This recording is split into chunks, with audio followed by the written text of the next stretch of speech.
끊임없이 터져나오는 전세 사기, 왜 당할 수밖에 없는 구조인지, 안전장치는 없는지 부동산 전문 변호사에게 물어봤습니다. 안수민 기자가 보도합니다. 특히 빌라에서 많이 발생하는 전세 사기. 당할 수밖에 없는 첫 번째 이유는 시세 파악이 어려운 구조입니다.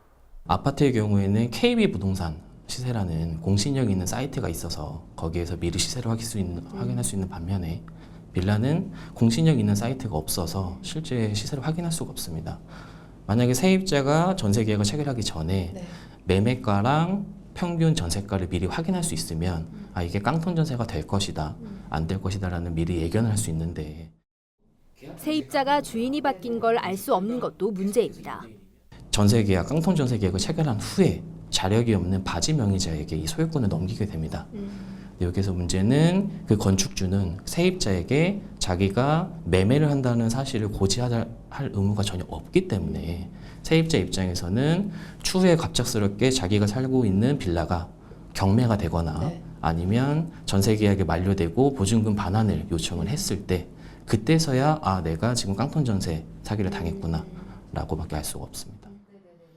법제도의 개선이 시급한 이유입니다.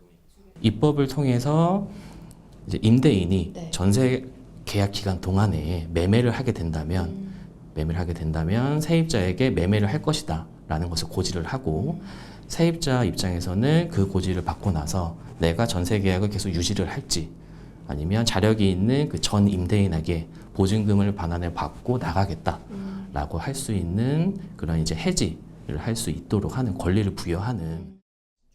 피해를 당하지 않으려면 우선 발품을 팔아 정확한 시세부터 확인해야 합니다.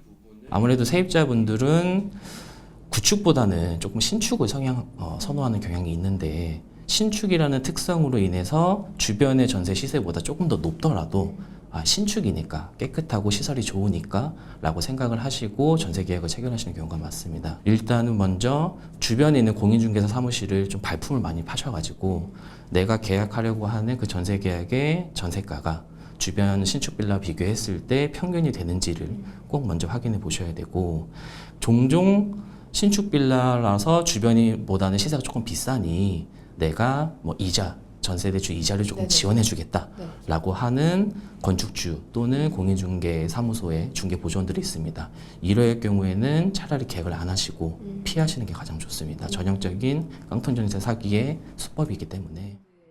계약을 체결할 때도 대리인보다는 임대인이나 건축주를 직접 만나는 것이 좋습니다.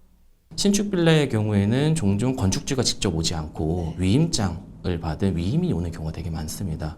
이럴 경우에는 반드시 본인하고도 통화를 꼭 해보셔야 됩니다. 위임장을 가지고 온다는 것 자체는 건축주가 다른 마음이 있을 수도 있다라고 충분히 생각을 해보셔도 되고 실제 깡통 전세 사기가 발생하는 경우에는 위임이 오는 경우가 대부분이었습니다.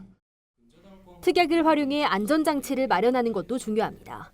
근저당이 잡혀있는 집의 경우 특약으로 말소를 명시하고 집주인이 바뀌는 경우를 대비해 임차인의 동의를 얻어야 한다는 내용, 계약 해지 혹은 보증금 반환 등의 내용을 넣을 수 있습니다. 헬로티비 뉴스 안수민입니다.